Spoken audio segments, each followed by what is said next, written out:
Hello everyone, আসসালামু আলাইকুম। সবাইকে ওয়েলকাম করছি আমাদের আজকের ওয়ান শট ক্লাসে। আজকের এই ওয়ান শটটা হচ্ছে প্রাণীর শ্রেণীবিন্যাস, জুলজির 1 নম্বর অধ্যায়।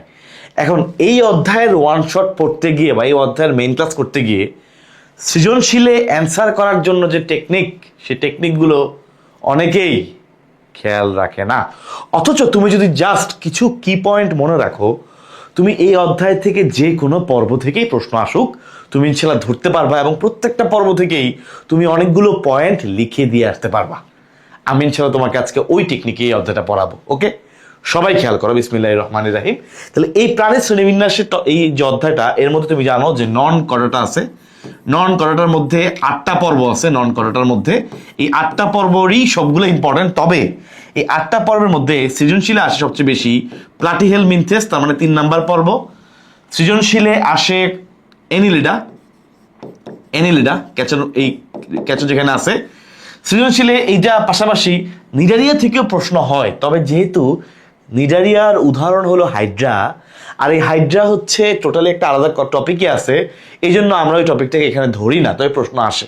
ওকে, তাহলে প্লাটিহেলমিনথেস, এনিলিডা, আর বাকি যে এগুলো আছে এগুলোকে কোনোটাকে তুমি ফেলতে পারবা না, কারণ এই অধ্যায়টা এরকম যে 8টা টপিক, 8টা নন করাটা পর্বই তোমাকে মাস্ট একটা আইডিয়া রাখতে হবে, যেন তুমি যে কোনো পর্ব পরীক্ষায় আসুক, তুমি দুইটা পর্ব কম্প্যারিজন আসুক, তুমি কিছু লিখে আসতে পারবা। ওকে, বাট দুইটা খুবই ইম্পর্টেন্ট জায়গা তোমাকে আমি বললাম। এবার খেয়াল করো, কর্ডাটা যে পর্বটা আছে ভাই, কর্ডাটা, এই কর্ডাটার মধ্যে সবচেয়ে বেশি ইম্পর্টেন্ট হচ্ছে ইউরো কর্ডাটা। ওকে, তাহলে সবচেয়ে বেশি ইম্পর্টেন্ট হচ্ছে ইউরো কর্ডাটা, ইউরাল মানে নিচের দিকে লেজ। ওকে, নেক্সট ভাই, এই ইউরো কর্ডাটা ছাড়াও কয়েক জাতের মাছ আছে, এখান থেকে প্রশ্ন আসতে পারে। ওকে, তাহলে আমরা ইনশাল্লাহ লাস্ট দেখবো যে কর্ডাটার মধ্যে যারা যারা আছে ভার্টিব্রাটা, এই ভার্টিব্রাটার মধ্যেই তো মাছ পড়ছে, তো ভার্টিব্রাটা যারা আছে এই ভার্টিব্রাটার মধ্যে একটা কম্প্যারিজন, এই কম্প্যারিজনটা মাঝে মধ্যে পরীক্ষায় দেয়, এবং কম্প্যারিজন করে পড়লে পুরো অধ্যায় তোমার ক্লিয়ার থাকবে। ওকে, চলো ভাই আমরা আগে সুন্দর করে জাস্ট 8টা পর্ব নিয়ে একটা ভালো একটা আইডিয়া ইনশাল্লাহ নেই, তাহলে আমাদের জন্য অনেক বেশি ইজি হবে। ওকে, বিসমিল্লাহির রহমানির রহিম। খেয়াল করো, প্রথম কথা হচ্ছে ভাইয়া, এই যে কর্ডাটা নন কর্ডাটা ভাগ করছি, তোমাদেরকে অবশ্যই একটা সিরিয়াল মনে রাখতে হবে। প্রশ্ন হচ্ছে, কথা হচ্ছে কোন সিরিয়াল ভাইয়া, কোন সিরিয়াল? নন কর্ডাটার যে পর্বগুলো আছে, এই নন কর্ডাটা পর্বের সিরিয়ালটা মনে রাখতে হবে একদম 100%। এই সিরিয়াল মনে রাখা ছাড়া কোনো কাজ করা যাবে না। তাহলে আমরা একদম প্রথমে সিরিয়ালটা পড়বো। খেয়াল করে দেখো, 1 নম্বর পর্ব। তাহলে নন কর্ডাটার মধ্যে যেই 8টা ভাগ আছে, এর মধ্যে 1 নম্বরটার নাম হলো পরিফেরা। 1 নম্বরটা কোনটা? পরিফেরা। পরি মানে ছিদ্র, পরাস ছিদ্র, ফেরা মানে বহন করে, যার মানে অনেকগুলো ছিদ্র বহন করে, ছিদ্রাল প্রাণী। যাই হোক, চলে আসছি 2 নম্বর, নিডারিয়া। আমরা সবাই চিনি, কারণ নিডারিয়ার মধ্যেই আছে হাইড্রা। তো 2 নম্বর হচ্ছে নিডারিয়া, পরিফেরা, নিডারিয়া। 3 নম্বরে খুবই ইম্পর্টেন্ট প্লাটিহেলমিনথেস। কেন ইম্পর্টেন্ট বেশি? কারণ এটা একটা কৃমি, তো এটা একটা কৃমি, আবার 4 নম্বরে যে আছে সেও একটা কৃমি, প্লাটিহেলমিনথেস, এটাও একটা কৃমি, আবার 4 নম্বরে যে আছে ভাইয়া 4 নম্বর, সেও কৃমি, তার নাম হচ্ছে নেমাটোডা। তাহলে পার্থক্য কি খেয়াল করে দেখো, আমরা যে বাসা বাড়িতে প্লেট ইউজ করি না, প্লেট খাওয়ার জন্য, এই প্লেট কেমন হয়? একটু চ্যাপ্টা হয় না? চ্যাপ্টাই তো হয়। এক্স্যাক্টলি ভাইয়া, এই প্লাটিহেলমিনথেসের অপর নাম চ্যাপ্টা কৃমি। তাহলে প্লাটিহেলমিনথেসের অপর নাম কি? চ্যাপ্টা কৃমি। আর নেমাটোডা, নিম মানে সুতা, নিম মানে কি? সুতা। তার মানে এই নেমাটোডার অপর নাম হলো সুতাকৃমি। সুতাকৃমি যে কথা, সুতাকে তুমি যদি উপর থেকে দেখো, এই উপর থেকে দেখো দেখবে গোল, তাহলে সুতাকৃমি যে কথা, গোল কৃমি একই কথা। তাহলে সুতাকৃমি যে কথা, গোল কৃমি হচ্ছে ভাই একই কথা। ওকে, তাহলে খেয়াল করো, নেমাটোডা মানে সুতাকৃমি, সুতাকৃমি আর গোল কৃমি একই কথা। তাহলে এটা ছিল বুঝলাম। আচ্ছা, এবার আসি 5 নম্বরে। ভাই 5 নম্বরটা খেয়াল করে, 5 নম্বরে খেয়াল করো, 5 নম্বরে হচ্ছে মলাস্কা। 5 নম্বরে কি? মলাস্কা। 6 নম্বরে এনিলিডা। মলাস্কার মধ্যে শামুক আসবে, হ্যাঁ, এনিলিডার মধ্যে আসবে ক্যাচো, এনিলিডা। 7 নম্বরে আর্থ্রোপোডা। এটা নিয়ে আমরা পড়বো না, কেন? কারণ ঘাসফড়িং নামে টোটালি একটা আলাদা টপিক অধ্যায় আছে, রাইট? অধ্যায়ের অংশ আছে আর্থ্রোপোডা। ঘাসফড়িং যত বৈশিষ্ট্য আছে সব কিছু আর্থ্রোপোডার মধ্যে আছে। লাস্টে 8 নম্বরে হচ্ছে একাইনোডারমাটা। এই 8টা একদম সিরিয়ালি ঠাডা মুখস্থ, বুঝছো? এই 8টা পর্ব একদম সিরিয়ালি মুখস্থ করতেই হবে। তোমার যদি বেশি কষ্ট হয়, অন্তত পক্ষে 4টা মাস্ট, এই প্রথম 4টা মাস্ট, কারণ বাকিগুলোর বৈশিষ্ট্য তুমি যদি একটু একদম সিরিয়াল নাও মনে থাকে তাও মোটামুটি পারবে, বাট প্রথম 4টা একদম must. Porifera, Cnidaria, Platyhelminthes, Nematoda, দুইটাই কৃমি। এবার Mollusca, Annelida, Arthropoda, last one Echinodermata. তাহলে নন কর্ডাটার যেই 8টা পর্ব আছে ভাইয়া, এই 8টা পর্বের নাম মাস্ট, এই 8টা পর্বের নাম একদম সিরিয়ালি মাস্ট। কেন সিরিয়ালি পড়বো চলো এবার আমরা একটা করে ইনশাল্লাহ দেখাবো। ওকে, তাহলে এই 8টা পর্ব গেল ইনশাল্লাহ একদম সিরিয়ালি। ওকে, এবার দেখো যে কোনো প্রশ্ন পরীক্ষায় সৃজনশীল আসুক, তুমি যে কোনো পর্ব থেকে যেন লিখতে পারো, এটা আমি তোমাকে বুঝাই দিচ্ছি। সবাই খেয়াল করো ভাইয়া, প্রথম পয়েন্ট, যে কোনো প্রশ্ন আসলে প্রথম পয়েন্ট কোন মাত্রা, কোনটা কোন মাত্রার প্রাণী। কোন মাত্রা বলতে খেয়াল করো, প্রথম পয়েন্ট যে কোনো প্রশ্নের জন্য যে কোনো পর্ব আসুক, প্রথম পয়েন্ট প্রথম কোনটা কোন মাত্রা। ভাই মনে রাখবা, 1 নাম্বারটা হচ্ছে কোষীয় মাত্রার প্রাণী। তাহলে কোন মাত্রা বলতে সংগঠন, মানে কোনটা আসলে কি দিয়ে তৈরি হয়েছে। ওকে, 1 নাম্বারটা হচ্ছে কোষীয় মাত্রার প্রাণী, শুধু কোষ দিয়ে তৈরি। ওকে, আচ্ছা 2 নাম্বারটা খেয়াল করো, কোষগুলো মিলে আমরা জানি টিস্যু হয়, তাই না? তাহলে 2 নাম্বারটা হলো ভাইয়া কোষ টিস্যু মাত্রার প্রাণী। 2 নাম্বারটা কি? 2 নাম্বারটা হলো কোষ টিস্যু মাত্রার প্রাণী। ওকে, দেখো 3 নাম্বারটা টিস্যুগুলা মিলে অঙ্গ হয়। তাহলে টিস্যুগুলা মিলে কি হয়? টিস্যুগুলো মিলে হয় অঙ্গ, এই যে টিস্যু অঙ্গ মাত্রার প্রাণী। 4 নাম্বারটা ভাইয়া, 4 নাম্বারটা খেয়াল করো, অঙ্গ, অনেকগুলো অঙ্গ মিলে আমরা সবাই জানি তন্ত্র হয়, তন্ত্র, অনেকগুলো তন্ত্র মিলে দেহ। এই 4 নাম্বারটা হলো অঙ্গতন্ত্র, আর পড়তে হবে না। 4-এর পর থেকে বাকি যা আছে বাকি সব হলো সেম। তাহলে বাকি 4, 5, 6, 7, 8 সবাই হলো অঙ্গতন্ত্র মাত্রার প্রাণী। ওকে, তাহলে একটা পয়েন্ট আমরা পড়ে ফেললাম, যে কোনো পর্ব আসুক তুমি এবার লিখতে পারবা। প্রথমটা হচ্ছে কোষ, পরেরটা কোষ টিস্যু, কোষ মিলে টিস্যু হয়ে গেছে। 3 নাম্বারটা টিস্যু অঙ্গ, 4 নাম্বারটা অঙ্গ তন্ত্র। ওকে, 5 থেকে শুরু করে বাকি সব অঙ্গ, যাই আছে সবই অঙ্গতন্ত্র। আমাদের আর ইনশাল্লাহ এটাতে প্যাচ লাগবে না। একটা পয়েন্ট আমাদের আলহামদুলিল্লাহ ডান। ওকে, একটা পয়েন্ট আমাদের আলহামদুলিল্লাহ ডান। চলে আসে 2 নাম্বার পয়েন্ট। ভাই স্তর, কোনটা কত স্তরী প্রাণী? মনে রাখবা, পরিফেরাটাকে কোন স্তরে ভাগ করা হয় নাই, পরিফেরাটাকে কোন স্তরে ভাগ করা হয় নাই। পরিফেরা মানে 1 নাম্বার যেটা, এটা জাস্ট নর্মাল ছিদ্রাল প্রাণী, ছিদ্রাল প্রাণী। যদিও এটা আসলে কোনো স্তরে ভাগ করা হয় নাই, তবে এইটার যে দেহ, তার বাইরে কোষ আছে, ভিতরে কোষ আছে, হ্যাঁ 2টা লেয়ার কোষ আছে। কিন্তু এটাকে কয় স্তরী প্রাণী, ভ্রূণ যখন গঠিত হয়, ভ্রূণ কয়টা স্তর থেকে ডেভেলপ হয়? যেমন আমরা মানুষ, আমাদের ভ্রূণ 3টা স্তর থেকে ডেভেলপ হয়। একটোডার্ম, মাঝখানে মেসোডার্ম, একদম ভিতরেরটা এন্ডোডার্ম। 3টা লেয়ার থেকে আমরা ডেভেলপ হই। ওকে, পড়ছো এটা ধারাবাহিকতা অধ্যায়ে। তাহলে আমরা 3টা লেয়ার থেকে ডেভেলপ করি। এটা আসলে এত জটিল কোনো গঠন না। এর পরিফেরা পর্বের ক্ষেত্রে এই ডেভেলপমেন্টটা একদম সিম্পল, সহজ, কোনো এরকম জটিল ডেভেলপমেন্ট প্রসেস তার ভিতরে নাই। সেই জন্য এটা বেলা আমাদের কিছু বলতে হবে না। নেক্সট খেয়াল করো, 2 নাম্বার যেটা নিডারিয়া পর্ব, আমরা এগুলো কিন্তু পর্বের নাম লিখতেছি। ওকে, খেয়াল করো, এই যে এগুলো কিন্তু পর্বের নাম, এগুলো কিন্তু পর্বের সংখ্যা, সিরিয়ালগুলা। নেক্সট দেখো 2 নাম্বার যে পর্ব ভাই, এটা হচ্ছে নিডারিয়া। আমরা সবাই জানি হাইড্রা, হাইড্রা হচ্ছে দ্বিস্তরী প্রাণী, আমরা সবাই জানি এটা। হাইড্রা কেমন? দ্বিস্তরী প্রাণী। তাহলে এটা হচ্ছে আমাদের আরেকটা পয়েন্ট শেষ। আর 3 থেকে শুরু করে বাকি সব, বাকি যা আছে, 3 থেকে শুরু করে বাকি যা আছে ভাই, সবগুলা হচ্ছে ত্রিস্তরী প্রাণী। তাহলে 3 থেকে শুরু করে বাকি যা আছে সব কেমন? ত্রিস্তরী প্রাণী। তাহলে আমাদের আরেকটা পয়েন্ট শেষ। তাহলে সেকেন্ড পয়েন্ট আমাদের আলহামদুলিল্লাহ ডান। ওকে, তাহলে কোনটা কত স্তরী প্রাণী লিখতে পারবা? শুধুমাত্র নিডারিয়া পর্ব যেটা আছে তারা হচ্ছে 2 স্তরী প্রাণী, আর বাকি যা আছে ভাইয়া সব হলো ত্রিস্তরী প্রাণী। আমরা আরেকটা পয়েন্ট ইনশাল্লাহ পড়লাম। তাহলে প্রথম পয়েন্টটা কি পড়লাম, যে কে কোন ধরনের সংগঠন, কে কোষ দিয়ে তৈরি, কে টিস্যু দিয়ে তৈরি, একদম সিরিয়ালি। এরপর ইনশাল্লাহ আমরা দেখলাম কে কত স্তরী প্রাণী। এবার আসি ভাই, মনে রাখবা খুবই ইজি। দেখো আমরা ইনশাল্লাহ এখন জাম্প করব একটু সামনের দিকে। কিরকম? আমরা চলে যাবো সিলোমে। 3 নাম্বার সিলোমটাকে আমি আগে আনতেছি কেন? এটা বেশি ইম্পর্টেন্ট। ওকে, সিলোমটাকে আগে কেন আনতেছি? এটা বেশি ইম্পর্টেন্ট ভাই, খুবই ইজি। দেখো খুবই ইজি ভাইয়া। পর্ব 1 থেকে 3, প্রথম 3টা পর্ব হচ্ছে অ্যাসিলোমেট। প্রথম 3টা পর্ব কেমন? অ্যাসিলোমেট, অর্থাৎ সিলোম নাই, মাঝখানে ফাঁকা স্থান নাই। ফাঁকা স্থানের মধ্যে কোষ দিয়ে ফিল আপ করা থাকে।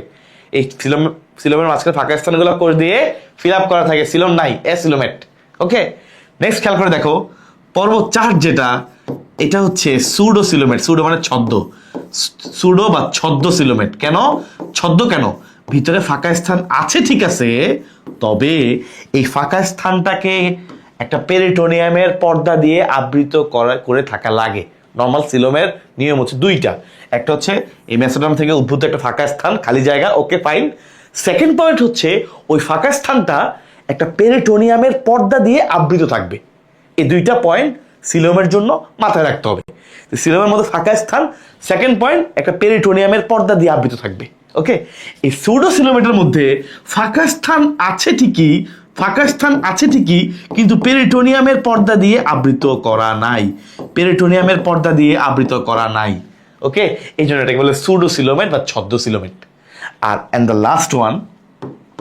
লাস্ট ওয়ান বাকি পর্ব 5 থেকে শুরু করে বাকি সব যা আছে, বাকি যাহা আছে সব হচ্ছে ভাইয়া ইউসিলোমেট, মানে প্রকৃত সিলোম যুক্ত। তাহলে পর্ব 5 থেকে শুরু করে যা আছে সব হচ্ছে ভাইয়া ইউসিলোমেট, অর্থাৎ প্রকৃত সিলোম যুক্ত। কথা কি বুঝতে পারছো? একদম সিম্পল, ভুলার কোনো চান্সই নাই। তুমি সেটা পর্ব ওয়াইজ মনে রাখবা, তাহলে তোমার জন্য একদম ইজি হবে। ওকে, তাহলে পর্ব 1 থেকে 3, পর্ব 4, পর্ব 5, এই যে 5 থেকে বাকি সব হচ্ছে ইউসিলোমেট। তাহলে আমরা অলরেডি কিন্তু আলহামদুলিল্লাহ 3টা পয়েন্ট পড়ে ফেলছি। তোমরা খেয়াল করছো, যে কোনো পর্ব পরীক্ষা আসুক 3টা পয়েন্ট তুমি লিখতে পারবা। ওকে, প্রথম পয়েন্ট কি লিখবা? কোনটা কোন কোষ, কোনটা কোন ধরনের সংগঠন, কোনটা কোষ টিস্যু কি আছে, কিভাবে সে তৈরি হয়েছে। সেকেন্ড, সে কত স্তরী প্রাণী। ওকে, একটা কথা তোমাকে বলে রাখি ভাইয়া, একটা প্রাণী দ্বিস্তরী হবে নাকি প্রাণীটা ত্রিস্তরী হবে, একটা প্রাণী দ্বিস্তরী হবে নাকি ত্রিস্তরী হবে, এইটা কখন বোঝা যায় জানো? জাইগোট যখন বিভাজিত হতে হতে হতে হতে মরুলা, ব্লাস্টুলা, এক পর্যায়ে গেস্ট্রুলেশন হয়, আমরা বলি গেস্ট্রুলা। এই গেস্ট্রুলা দশায় মূলত জানা যায় একটা প্রাণী দ্বিস্তরী হবে নাকি ত্রিস্তরী হবে। গেস্ট্রুলা কি? ওই যে জাইগোট যখন বিভাজিত হয়, এক পর্যায়ে হয় ফার্স্টে মরুলার পরে কোষগুলো একটা লেয়ারে সজ্জিত হয় এরকম গোল করে, তখন আমরা বলি ব্লাস্টুলা। এর পরবর্তী ধাপের নামই হলো গ্যাস্ট্রুলা। ওই ধাপে গিয়ে বোঝা যায় প্রাণীটা দ্বিস্তরী হলে 2টা লেয়ার হবে, ত্রিস্তরী হলে ওখানে 3টা লেয়ার তৈরি হয়। এরপরে আস্তে আস্তে ওখানে প্রত্যেকটা লেয়ার থেকে তার নিজস্ব অঙ্গগুলা তৈরি হবে। ওকে, এটাকে আমরা বলি অর্গানোজেনেসিস, অঙ্গ তৈরি হওয়া। তাহলে এরপরে অঙ্গ তৈরি হবে নির্দিষ্ট, ধরো একটোডার্ম থেকে একটোডার্মের যে অঙ্গগুলো আছে, মেসোডার্ম থেকে মেসোডার্মের অঙ্গগুলো, এনোডার্ম থেকে এনোডার্মের অঙ্গগুলো। ওকে, ইনশাল্লাহ পারবো। তাহলে আমাদের তিনটা পয়েন্ট কিন্তু শেষ। ওকে, সিলোমের মেইন শর্ত আমি বলে দিচ্ছি, কারণ এখানে তুমি অলরেডি বুঝতে পারছো, ফাঁকা স্থান থাকবে আর পেরিটোনিয়ামের পর্দা দিয়ে আবৃত হবে এবং মেসোডার্ম থেকে উদ্ভূত হয়, মাঝখানে লেয়ার থেকে সিলোমটা উদ্ভূত হয়, ফাঁকা স্থানটা মাঝখানে লেয়ার থেকে উদ্ভূত হয়। ওকে, তাহলে ইনশাল্লাহ সিলোমের আমরা পারবো সবকিছু। চলে আসি এবার নেক্সট পয়েন্ট। ভাই খেয়াল করো, 4 নম্বর পয়েন্ট, পৌষ্টিক নালী আছে নাকি নাই, এটা একটা গুরুত্বপূর্ণ পয়েন্ট। ভাই দেখো, পৌষ্টিক নালী আছে নাকি নাই, এটা একটা গুরুত্বপূর্ণ পয়েন্ট। এগুলো একদম পৌষ্টিক নালী আছে নাকি নাই, এটা একটা গুরুত্বপূর্ণ পয়েন্ট। কিরকম ভাইয়া? যদি পৌষ্টিক নালী না থাকে, পৌষ্টিক নালী মনে করো নাই, তার মানে সে প্যারায় আছে, রাইট? একে আমরা বলবো প্যারাজোয়া। পৌষ্টিক নালী না থাকলে একে আমরা বলবো প্যারাজোয়া। তাহলে প্যারাজোয়া কারা? যাদের পৌষ্টিক নালী নাই, প্যারায় আছে, মনে রাখবো এইভাবে। তাহলে খেয়াল করো, এইটা হচ্ছে পর্ব 1। তাহলে পর্ব 1 যারা আছে ভাইয়া, এই পর্ব 1-এর ওদের পৌষ্টিক নালী নাই, ওরা হলো প্যারাজোয়া। তাহলে পর্ব 1 বলছি মানে বুঝতেই পারতেছো, বাকি সবার পৌষ্টিক নালী আছে। তাহলে বাকি সবার পৌষ্টিক নালী বিদ্যমান, বাকি সবার পৌষ্টিক নালী আছে। তাহলে পৌষ্টিক নালী থাকলে আমরা ওদেরকে বলি এন্টেরোজোয়া। এন্টেরন মানে পৌষ্টিক তন্ত্র, হ্যাঁ, এন্টেরোজোয়া পৌষ্টিক নালী সংশ্লিষ্ট অন্ত্র, এন্টেরো মানে অন্ত্র। তাহলে পৌষ্টিক নালী আছে, আমরা তাকে বলবো এন্টেরোজোয়া। তাহলে আমরা বুঝে গেছি যে পর্ব 2 থেকে শুরু করে বাকি যা আছে, পর্ব 2 থেকে শুরু করে একদম 8 নম্বর পর্যন্ত সবার পৌষ্টিক নালী আছে। তাহলে এদেরকে আমরা বলবো এন্টেরোজোয়া। তাহলে এটা আমরা আরেকটা পয়েন্ট পেয়ে গেলাম। তাহলে ধরো 4 নম্বর পয়েন্ট আমরা লিখবো, ধরো পরীক্ষা আসছে নেমাটোডা, আমরা লিখবো এদের পৌষ্টিক নালী বিদ্যমান, এই জন্য এদেরকে এন্টেরোজোয়া বলে। শেষ। ওকে, ইনশাল্লাহ আমরা 4টা পয়েন্ট অলরেডি পেয়ে গেছি। এবার আসি, আমরা পড়বো হচ্ছে প্রতিসাম্যতার পয়েন্টটা। এই প্রতিসাম্যতার পয়েন্টে একটু ঝামেলা আছে, তবে তোমাকে আমি খুব ইজিলি ইনশাল্লাহ পড়াই দিচ্ছি। সবাই খেয়াল করো, প্রথম যে পর্বটা, পর্ব 1, ভাইয়া পর্ব 1-এ যারা আছে, বুঝছো, পর্ব 1-এ যারা আছে মানে পরিফেরা পর্বে যারা আছে, এদের ম্যাক্সিমাম, ব্যতিক্রম আছে কিছু, বাট ম্যাক্সিমামই হচ্ছে অপ্রতিসাম্য। খেয়াল করো, তাহলে পরিফেরা পর্বে যারা আছে ওদের ম্যাক্সিমাম কেমন? অপ্রতিসাম্য। মাঝখান দিয়ে ভাগ করলে তুমি 2-3 ভাগের বেশি, মানে সমান 2 ভাগ পাবা না। ওকে, তাহলে পরিফেরা যে পর্ব 1, এটা অপ্রতিসাম্য, মানে এর প্রতিসাম্যতা নাই। ইকুয়াল ভাগ, মানে মাঝখান দিয়ে ভাগ করলে যেমনি ভাগ করো ইকুয়াল ভাগ তুমি পাবা না, উল্টাপাল্টা আকৃতি। ওকে, আচ্ছা এবার আসি, ভাই দেখো পর্ব 2 যারা, পর্ব 2 নিডারিয়া পর্ব, হাইড্রা। হাইড্রা হচ্ছে অরীয় প্রতিসাম্য। কোন ধরনের প্রতিসাম্য? অরীয় প্রতিসাম্য। অরীয় প্রতিসাম্য, অরীয় মানে রেডিয়াল। রেডিয়ালটা কিরকম দেখো, ব্যাসার্ধ বরাবর। দেখো ধরো এটা একটা হাইড্রা, ধরো এটা একটা হাইড্রা, হ্যাঁ এটা একটা হাইড্রা, হাইড্রার মুখ ছিদ্র, এখানে কোর্শিকাগুলো আছে, এরকম ছড়ায় আছে। তা আমি যদি উপর থেকে এটা কাটি, কাট সেকশন করি, কেটে এই উপর থেকে কাটি, কেটে যদি এভাবে উপর থেকে দেখি কিরকম দেখবো, এই উপরের মুখটা হচ্ছে এটা, দুই পাশে এরকম এরকম করে তার পাশে ছড়ায় আছে কোর্শিকা, তাই না? ছড়ায় আছে কি কোর্শিকা, কোর্শিকা দিয়ে ছড়া এভাবে চারপাশে ছড়ানো আছে। এখন দেখো যদি তুমি এটাকে ঠিক মাঝ বরাবর ভাগ করো, বৃত্তাকার, হ্যাঁ ঠিক মাঝ বরাবর ভাগ করো, বা গলীয় প্রতিসাম্যের মতো ঠিক মাঝ বরাবর ভাগ করলা, হ্যাঁ তাহলে কি দুই পাশে কি সমান হইলো? না, সমান হয় নাই। কেন? কারণ দেখো এই টুকরাগুলো সমান হইলেও এই কোর্শিকা দেখো উপরে 1 2 3টা, নিচে কোর্শিকা আছে 2টা, সমান কি হয়েছে? হয় নাই। তাহলে তোমাকে এখন কি করতে হবে? তোমাকে এখন করতে হবে কি দেখো, তোমার এখন করতে হবে, এটা মনে করো আছে, ওকে ধরো এমনি আছে, তোমার কি করতে হবে, এটাকে পিজা আছে না, পিজা, পিৎজার মতো করে, পিৎজার স্লাইসের মতো করে ভাগ করতে হবে, ব্যাসার্ধ বরাবর ভাগ করতে হবে। ধরো এটা ব্যাসার্ধ, এটা কেন্দ্র, ব্যাসার্ধ বরাবর, এই যে ব্যাসার্ধ বরাবর ভাগ করতে হবে পিৎজার স্লাইসের মতো করে, বুঝছো? পিৎজার স্লাইসের মতো করে ভাগ করতে হবে। তাহলে দেখো একটা টুকরা, ধরো এই একটা টুকরা, এই টুকরার মধ্যে একটা কোর্শিকা থাকবে, এরকম করে করে অনেকগুলো টুকরা তৈরি হবে ঠিক পিৎজার স্লাইসের মতো করে। এটাকে বলা হয় অরীয় প্রতিসাম্য। এটাকে কি বলে? অরীয় প্রতিসাম্য। ওকে, আচ্ছা এবার আসি ভাই, খুবই ইজি। পর্ব 3 থেকে শুরু করে বাকি যা আছে, বাকি সব ম্যাক্সিমামই হচ্ছে, মনে রাখবা, দ্বিপার্শ্বীয় প্রতিসাম্য। দ্বিপার্শ্বীয় প্রতিসাম্য একটা আছে, ব্যতিক্রম পড়াবো আমি, টেনশন নাই। তাহলে পর্ব 3 থেকে বাকি যা আছে সব হলো দ্বিপার্শ্বীয় প্রতিসাম্য। ভুলার কোনো সুযোগ বা চান্স আশা করি চলো নাই। এই সিস্টেমে মনে রাখবা, তাহলে একদম ইজিলি মনে রাখতে পারবা। ওকে,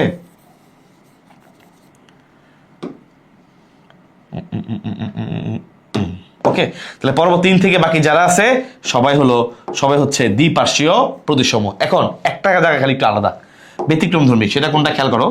ব্যতিক্রম ধর্মী কোন জায়গাটা ভাই? দেখো একদম লাস্টে যেটা, একাই নোডার মাটা, বুঝছো?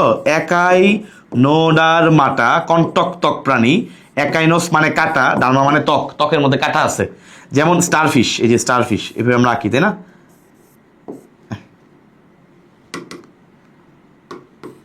এই যে স্টারফিশ আমরা আঁকি, রাইট? এই যে স্টারফিশ। বলো স্টারফিশের মধ্যে ভাই বাহু কয়টা আছে? 5টা, তাই না? স্টার যখন আঁকি বাহু কয়টা আছে? 5টা, 1 2 3 4 5। তাহলে একাই নোডারমাটা পর্বের প্রাণীরা পূর্ণাঙ্গ অবস্থায়, যখন তারা পূর্ণাঙ্গ হয়ে গেছে, বয়স্ক হয়ে গেছে, একদম পারফেক্ট, তাদের এই যে চলে গেছে, পূর্ণাঙ্গ অবস্থায় 5 বাহু আছে, তো এরা হলো পঞ্চঅরীয় প্রতিসম। 5 বাহু আছে, এরা হলো পঞ্চঅরীয় প্রতিসম। কোন অবস্থায়? পূর্ণাঙ্গ অবস্থায়। তাহলে লার্ভা দশায় কি হবে ভাই? মনে রাখবার, সকল লার্ভা দশায় ম্যাক্সিমাম লার্ভা দশাই হলো, এবার সে যেই পর্বেরই হোক, সবাই ম্যাক্সিমামই দ্বিপার্শ্বীয় প্রতিসাম্য। ওকে, তাহলে একাই নোডারমাটা পর্বের যে লার্ভা মানে বাচ্চাটা, ওইটা কেমন? ওইটাও দ্বিপার্শ্বীয় প্রতিসাম্য। তাহলে পূর্ণাঙ্গ অবস্থায় সে হবে পঞ্চঅরীয় প্রতিসাম্য। তাহলে আমরা আলহামদুলিল্লাহ 5টা পয়েন্ট পড়ে ফেললাম প্রত্যেকটা পর্বের। সবাই কি বুঝতে পারছো? একদম 5টা পয়েন্ট আমাদের আলহামদুলিল্লাহ হয়ে গেছে। ক্লিয়ার? তাহলে 5টা পয়েন্ট হয়ে গেছে, এখন আমরা আরেকটু সামনের দিকে আগাবো। ওকে, খেয়াল করে দেখো ভাই। নেক্সট 6 নম্বর পয়েন্ট, খণ্ডায়ন। ভাই কার কার শরীরে খণ্ড আছে? খণ্ডায়ন, মজার বিষয় হচ্ছে খণ্ডায়ন সবার মধ্যে নাই। কার কার মধ্যে আছে? আমরা খুব ইম্পর্টেন্স দিয়ে পড়ি এনিলিডা। আমরা জানি এনিলিডা মানে হলো ক্যাচো। এনিলিডার মধ্যে কি আছে? ক্যাচো। তাহলে খেয়াল করো, এই এনিলিডা পর্বের প্রাণীতে খণ্ড আছে, একদম সমান সাইজের খণ্ড আছে। এই জন্য এনিলিডা পর্বের বা ক্যাচো জাতীয় যারা আছে ওদের ক্ষেত্রে আমরা সমান সাইজের খণ্ডক, এই জন্য ওদেরকে আমরা বলি সমখণ্ডকায়ন, অর্থাৎ সমান সাইজের খণ্ড ওদের মধ্যে আছে। ওকে, আচ্ছা তাহলে একটা গেল এনিলিডা। ভাইয়া আর কি আছে খেয়াল করো। আরেকটা হচ্ছে আর্থ্রোপোডা। আরেকটা হচ্ছে কি? আর্থ্রোপোডা কেন বললাম ভাইয়া? কারণ আর্থ্রোপোডা পর্বের যারা প্রাণী, খেয়াল করো, আর্থ্রোপোডা পর্বের যারা প্রাণী, আর্থ্রো মানে ওই যে ঘাস ফড়িং এর কথা মনে রাখবা, আর্থ্রো মানে জয়েন্ট বা সন্ধি, পোডোস মানে পা। তাহলে পায়ের মধ্যে জয়েন্ট আছে, কিরকম? এই যে এরকম পা, দেখছো? এই যে এরকম পায়ের মধ্যে জয়েন্ট আছে, এটা আমরা বলবো আর্থ্রোপোডা। হ্যাঁ, তাহলে আর্থ্রোপোডা পর্বের প্রাণীতে ঘাস ফড়িং এর দেখা যায় বুকের খণ্ডটা একটু বড়, পিছন দিয়ে খণ্ড ছোট। তুমি চিংড়ি মাছ তো দেখছো, চিংড়ি মাছ কথা চিন্তা করো, এই যে চিংড়ি মাছের খণ্ডগুলো এরকম না, মুখটা মনে করে এত বড় হয়েছে, তাই না? চিংড়ি মাছের খণ্ডগুলো কি কিছু বড় কিছু ছোট, নিচের দিকে খণ্ডগুলো ছোট থাকে। তাহলে বুঝে গেছো খণ্ডগুলোর সাইজ সমান না, এটাকে আমরা বলি অসম খণ্ডকায়ন। আমরা কি বলি? অসম খণ্ডকায়ন। তাহলে আমরা বুঝে গেছি খণ্ডকায়ন আছে মূলত আমরা পড়তেছি দুইটা প্রাণীতে, একটা হচ্ছে এনিলিডা পর্বে, আর্থ্রোপোডা পর্বে। আমরা কি কৃমির মধ্যে খণ্ডকায়ন বলেছি? না, তাহলে নাই। হাইড্রার মধ্যেও নাই। ওকে, তাহলে খণ্ডকায়ন আছে কোনগুলোতে পড়লাম, তাহলে বাকিগুলোতে খণ্ডকায়ন নাই। এবং কোনগুলোতে আছে, কোনগুলো সমান, কোনগুলো বেশি অলরেডি বলে দিছি। যেগুলো সমান সমান সাইজের, এই যে সমান সাইজ সমখণ্ডকায়ন। সমখণ্ডকায়ন কোথায় পাবো? এনিলিডা পর্বে, ক্যাচের মধ্যে আছে, ছবি আঁকে দেখতে পাচ্ছ। আর আর্থ্রোপোডা পর্বে সাইজগুলো অসমান, কিছু বড় কিছু ছোট। ওকে, আচ্ছা, যাদের সাইজ অসমান, এই আর্থ্রোপোডা পর্ব তোমরা ঘাস ফড়িং এর বেলা পড়ছো, এদের শরীরে কিন্তু আমরা আরেকটা বিশেষ ধরনের গঠন পাই। এই মাথাটাকে বলে মস্তক অঞ্চল, বুকের খণ্ডগুলোর একসাথে বলে বক্ষ অঞ্চল, পেটের দিকে বা নিচের দিকে খণ্ডগুলোকে একসাথে বলে উদরীয় অঞ্চল। তার মানে আর্থ্রোপোডা পর্বের প্রাণীতে আমরা অঞ্চলায়ন পাই। কি পাই? অঞ্চলায়ন। একটাকে বলে ধরো এই যেরকম মস্তক অঞ্চল, লিখে দিলাম মস্তক অঞ্চল, এরপরে ধরো বক্ষ অঞ্চল, এরপরে উদরীয় অঞ্চল, তাই না? অনেকগুলো খণ্ড মিলে মিলে এরকম বিভিন্ন অঞ্চলে ভাগ করি আমরা। এই যে অঞ্চলায়নটা আমরা কোথায় পাই? আর্থ্রোপোডা পর্বে। এটা আরেকটা পয়েন্ট আর্থ্রোপোডার জন্য। ওকে ভাইয়া, এবার তুমি দেখো আলহামদুলিল্লাহ 6টা পয়েন্ট পড়াইছি। এবার পরীক্ষায় যেই প্রশ্নই আসুক তুমি ইনশাল্লাহ 6টা, যেই পর্বই আসুক তুমি 6টা পয়েন্ট ইনশাল্লাহ লিখতে পারবা যদি এই প্যাটার্নটা ফলো করো। ওকে, তাহলে প্রত্যেকটা স্লাইড, প্রত্যেকটা পেজ তুমি সুন্দর করে নিজে পড়বা। কী কীভাবে টেকনিক দিছে, এটা 1 থেকে এটা, 2 থেকে এটা, এভাবে ইনশাল্লাহ নামগুলা পড়ে পড়ে, শুধু পর্ব 1 পড়বা না, নামটা সব পড়বা। পর্ব 1 পরিফেরা এটা, 2 থেকে এটা, এরকম নামগুলো এভাবে করে ইনশাল্লাহ তুমি কয়েকবার করে সুন্দর করে খাতার মধ্যে পড়বা, সুন্দর করে খাতা নোট করবা। একবার ভালো মতো পড়া হয়ে গেলে দেখবা, পড়া হয়ে গেলে ইনশাল্লাহ একদম এইচএসসি এমনকি এডমিশনও তোমাকে কাভার দিবে, বেশ ভালো হেল্প করবে এটা। ওকে, তাহলে যে কোনো পর্ব এখন পরীক্ষা আসুক তুমি ইনশাল্লাহ এই 6টা পয়েন্ট লিখতে পারবো আশা করি। 6টা পয়েন্ট আমি প্রত্যেকটা আলাদা আলাদা স্লাইডে দেখাইছি। লেখাগুলো কি বেশি পাতলা হয়ে গেছে নাকি বোঝা যায়? আচ্ছা, একটু একটু গাঢ় করতে হবে মনে হয়। যাক, পরে এটা এই যে কোষীয় মাত্রার প্রাণী কোনটা টিস্যু মাত্রার প্রাণী ইনশাল্লাহ পারবো আশা করি। নেক্সট হচ্ছে এই যে স্তর, কোনটা কত স্তরের প্রাণী, তাই না? পড়াইছি ভাই এগুলো সব ভাই পড়াইছি, কোনটা কত স্তরের প্রাণী। এরপর হচ্ছে কোনটা টিস্যু নাকি কোষ, কি দিয়ে তৈরি হয়, মাত্রা বা সংগঠন, 2টা পয়েন্ট গেল।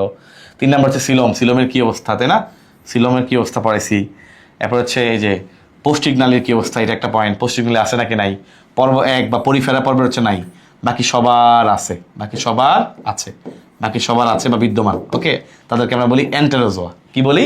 এন্টেরোজোয়া। এন্টেরন মানে কি? অন্ত্র, পৌষ্টিক নালীর সাথে সংশ্লিষ্ট, তোমরা জানো। 5 নম্বর হচ্ছে প্রতিসাম্যতা, খুবই ইম্পর্টেন্ট। প্রতিসাম্যতা খুব ভালো করে আমাদের পড়ছি, খুবই ইজি। এটা একটু ব্যতিক্রম ধর্মী, একাইনোডার্মাটা, এর মধ্যে হচ্ছে পঞ্চরীয় প্রতিসম। ওকে, ছবি এঁকে দেখাই দিছি। আর একটা জিনিস মনে রাখতে বলছি, লার্ভাগুলো কেমন হয়? দ্বিপার্শ্বীয় প্রতিসম, এবং ম্যাক্সিমামে কিন্তু দ্বিপার্শ্বীয় প্রতিসম, রাইট? তাহলে প্লাটিহেলমিনথেস, নেমাটোডা যারাই আছে সবাই দ্বিপার্শ্বীয় প্রতিসম। আচ্ছা, ইনশাল্লাহ পারবো। খণ্ডকায়নটা আলহামদুলিল্লাহ পড়লাম, তাহলে আমাদের 6টা পয়েন্ট অলরেডি হয়ে গেছে। আর ঘাসফড়িংয়ের বেলা আরেকটা পয়েন্ট অলরেডি শেষ। ওকে, এবার আমরা প্রত্যেকটা পর্বে কিছু বিশেষ পয়েন্ট পড়বো, তাহলে ইনশাল্লাহ আমাদের পড়া শেষ, এই পার্টটা পড়া শেষ। চলো ভাইয়া, ফার্স্ট অফ অল ভাইয়া প্রথম হচ্ছে পরিফেরা মানে ছিদ্র। পরিফেরা মানে কি? ছিদ্র। খেয়াল করে দেখো, হ্যাঁ কাজ করতেছে নিজে। যাক, ভালো। দেখো, প্রথম কথা হচ্ছে পরিফেরা। ভাই আমরা সবাই জানি পরিফেরা মানে ছিদ্রযুক্ত প্রাণী, ছিদ্র। পোরাস মানে ছিদ্র, তাহলে পরিফেরা পোরাস মানে ছিদ্র, তার মানে ছিদ্রযুক্ত প্রাণী বা ছিদ্রাল প্রাণী। ওকে, শরীরের মধ্যে অসংখ্য ছিদ্র থাকবে, এটা একটা পয়েন্ট গেল। এখন এই ছিদ্রগুলোকে নিশ্চয়ই কোনো না কোনো নামে ডাকা হয়, রাইট? খেয়াল করে দেখো, ছিদ্রগুলোকে বলা হয় অস্টিয়া। ভাইয়া ছিদ্রগুলোর কি বলা হয়? অস্টিয়া। তাহলে পরিফেরা পরের প্রাণীতে অসংখ্য ছিদ্র থাকে, ছিদ্রগুলোর কি বলবো আমরা? অস্টিয়া থাকে। ওকে, আচ্ছা, এর মধ্যে একদম উপরের দিকে ছিদ্রটা, এটাকে বলে অস্কুলাম। অস বা ওপেনিং, অস্কুলাম। উপরের দিকে ছিদ্রটা কি বলে? অস্কুলাম। ওকে, আচ্ছা, এখন খুবই ইন্টারেস্টিং, খেয়াল করে দেখো। ধরো এই হচ্ছে মনে করো পরিফেরা, ভিতরে অনেক ছিদ্র আছে, ভিতরের দিকে কোষ আছে, হ্যাঁ ভিতরের দিকে কোষ আছে মনে করো, ছিদ্র এই উপরের দিকে ছিদ্র আছে, এই ছিদ্র সাইড দিয়ে ছিদ্র আছে, এই ছিদ্রগুলো দিয়ে হচ্ছে পানি ঢুকবে, অলওয়েজ পানি ঢুকে।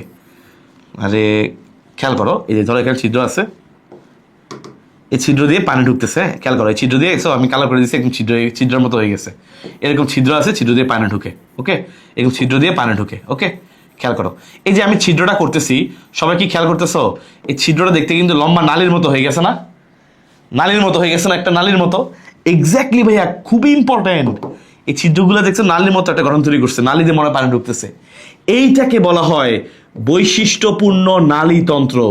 পরীক্ষার জন্য খুবই ইম্পর্টেন্ট, এটা লিখতে সারা খুশি হয়ে যাবে। বৈশিষ্ট্যপূর্ণ নালীতন্ত্র বিদ্যমান, এই যে বৈশিষ্ট্যপূর্ণ নালীতন্ত্র বিদ্যমান। তাহলে পরিফেরা পর্বে বৈশিষ্ট্যপূর্ণ কি আছে? নালীতন্ত্র। অস্কুলাম কোনটা? উপরের এই ছিদ্রটা, এই ছিদ্রটাকে বলে অস্কুলাম, ওকে, একদম উপরে যে বড় ছিদ্রটা।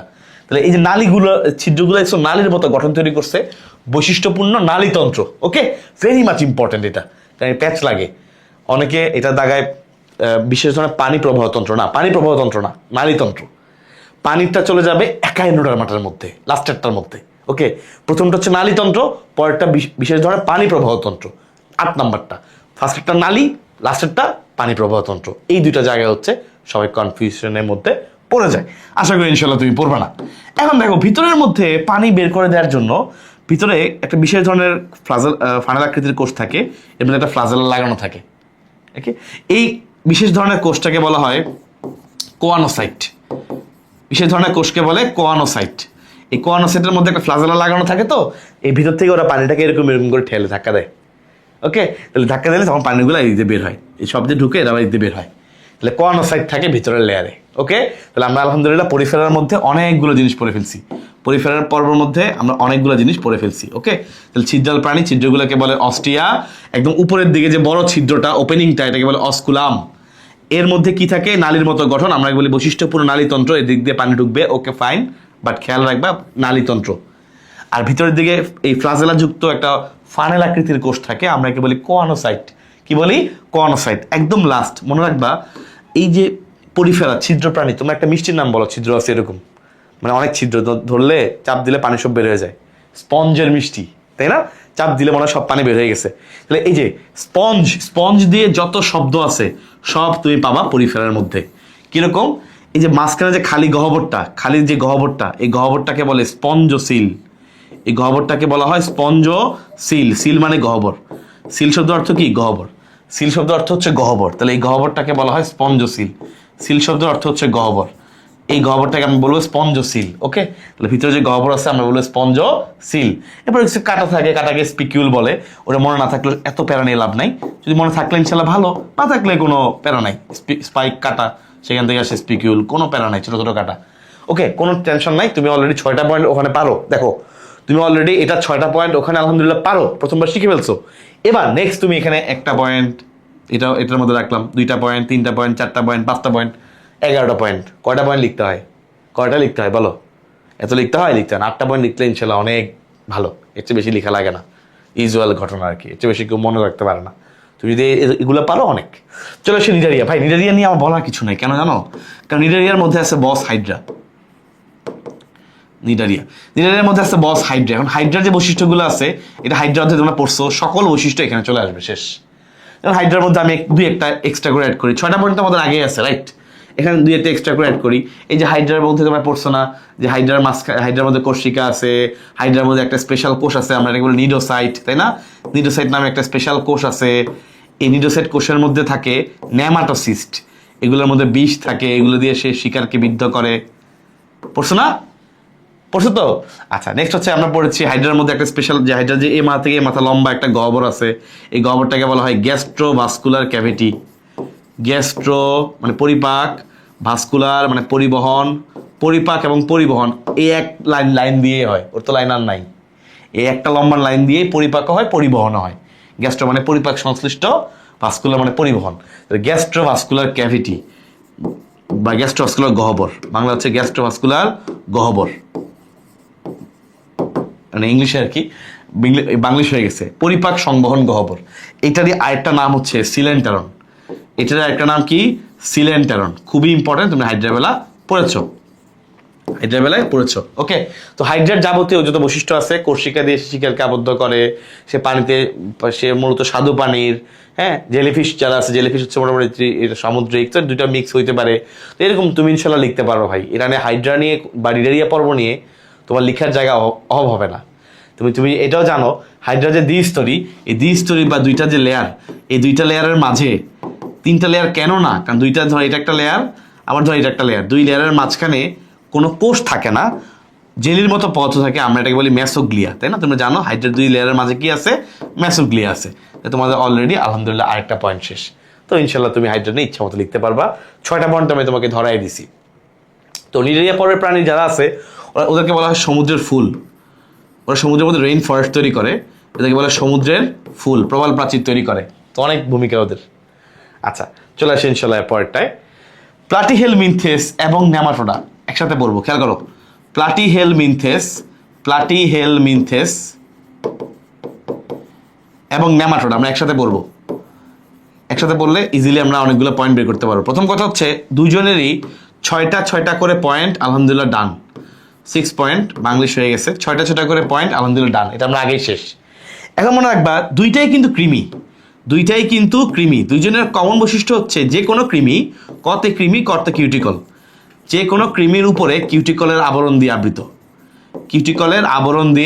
আবৃত, যে কোনো কৃমি। এটা প্লাটিহেলমিনথেস বলো আর নেমাটোডা বলো, যে কোনো কৃমি কিউটিকলের আবরণ দিয়ে আবৃত। প্রথম কথা আমি বুঝে গেলাম ভাই। খেয়াল করে দেখো, পতে প্লাটিহেলমিনথেস,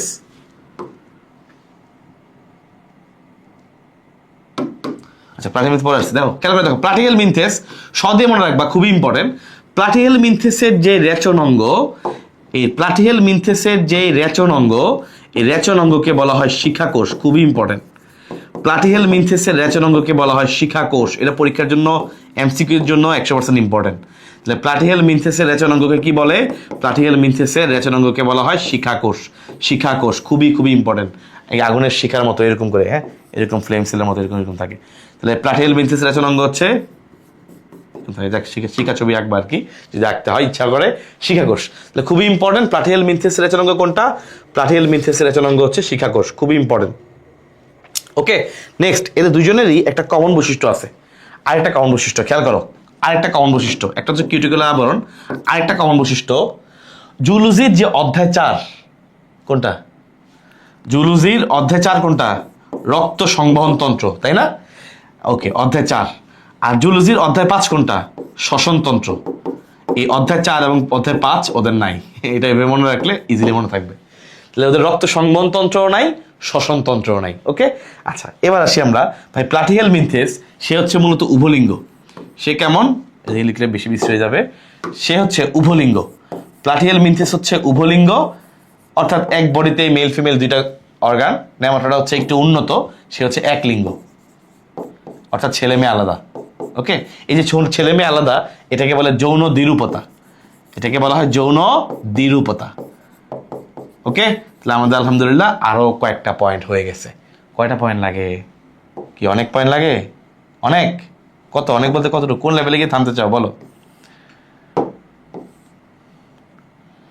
আচ্ছা, এটা হচ্ছে কমন। হ্যাঁ, এই দুইটা হচ্ছে ওদের সবার জন্য কমন। কিভাবে দাগ দিব?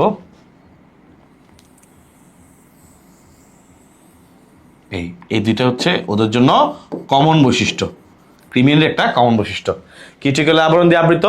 অধ্যায় 4 এবং অধ্যায় 5 নাই। মানে কি? অধ্যায় 4 মানে সংবহন তন্ত্র, তাই না? সংবহন তন্ত্র আর শ্বসন তন্ত্র নাই। সংবহন তন্ত্র এবং শ্বসন তন্ত্র নাই। ওকে ভাই, লিখে দিচ্ছি, তারপরে যদি কারো বুঝতে অসুবিধা হয় সেজন্য। এখানে পড়াইছি প্লাটিহেলমিনথেসের রেচন অঙ্গ কোনটা? প্লাটিহেলমিনথেসের রেচন অঙ্গ হলো শিখাকোষ। আর ইনশাল্লাহ তেমন কিছু লাগবে না।